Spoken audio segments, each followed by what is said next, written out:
Գործատու աշխատող վեճերը ոչ թե դատարանում, այլ աշխատանքի և սոցիալ նախարարությունում ստեղծվող հանձնաժողովում կլուծվեն։ Նպատակն է ազատել մարդկանց դատարանների դուռն ընկնելու գլխացավանքից, նաև թեթևացնել առանց այն էլ խիստ ծանրաբեռնված դատարանների աշխատանքը։ Փորձագետների կարծիքով սա կաշխատի, եթե հանձնաժողովում ընդգրկվեն իսկապես պրոֆեսիոնալներ, որոնք ճիշտ կհուշեն, որ դեպքում ինչպես վարվել։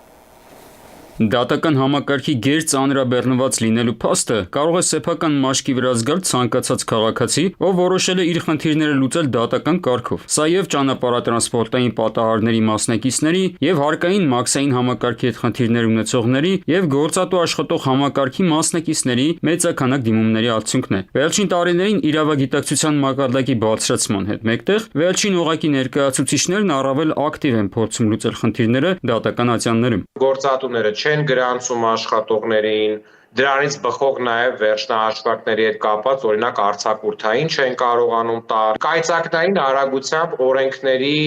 փոփոխություններ, որոնք որ իմ կարծիքով նորմալ չեն։ Նույնիսկ պետական մարմինները իրենց աշխատողներին շատ հաճախ չեն կարողանում ճիշտ հաշվարկել արձակուրդային,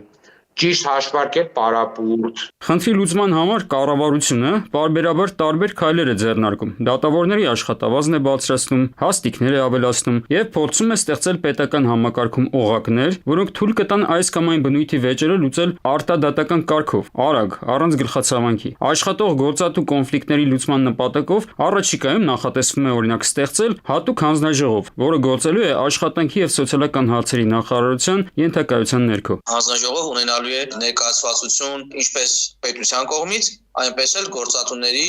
եւ արմենիության ներկայացուցիչների կողմից։ Այս ներկայացվածությունը հնարավորություն կտա նաեւ օբյեկտիվորեն, ինչպես ասում են, երրակողմ ձևաչափով լսել կողմերին։ Ենթադրվում է, որ այս կառույցին կդիմեն նրանք, ովքեր ունեն գործատու աշխատող վեճ, սակայն չեն ցանկանում դիմել դատարան։ Հանձնաժողովը անվճար քննելու է նրանց դիմումը եւ եզրակացություն է տալու։ Եթե կդիմեն, հանձնաժողովը կկայացնի իր որոշումը, որը բնականաբար տրվել է նաեւ ժամանակ, որի ընթացքում կամ կողմերը կհամաձայնեն որոշման հետ, իսկ եթե կհամաձայնեն, պետք է արդեն իրականացնեն այն ինչ որ որոշման pasված է, կամ նաև իրավունք ունեն իրենց անհամաձայնությունը հայտնեն, բայց եթե հանձնաժողովի որոշումը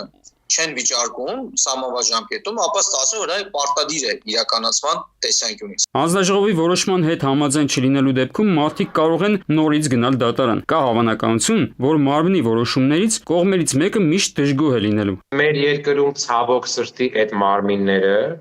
չեն կարողանում կայանալ այնպես, որ լինի հանրության վստահությունը եւ մարդիկ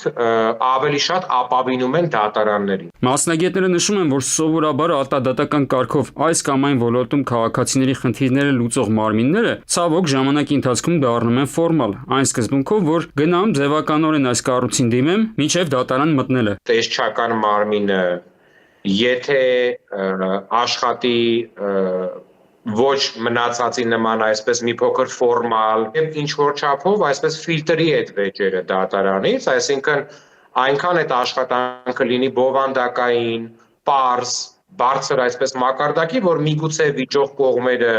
ում հարցը քննվում է, նրանց կարելի լինի այսպես հեղինակավոր ձևով բացատրել, որ ընկերներ, եթե գնաք դատարան, այսպիսի խնդիրներ են լինելու։ Նոր հանձնաժողովի հաջողությունը կախված է դրանում ընդգրկված կադրերի պրոֆեսիոնալիզմից, ներգրավվելիք ռեսուրսներից, այսինքն մասնագետների պարզաբանմամբ, եթե մեկ իրավաբանը քննի ամիսը 100 գործ, դժվար թե կարողանա որակ ապահովել։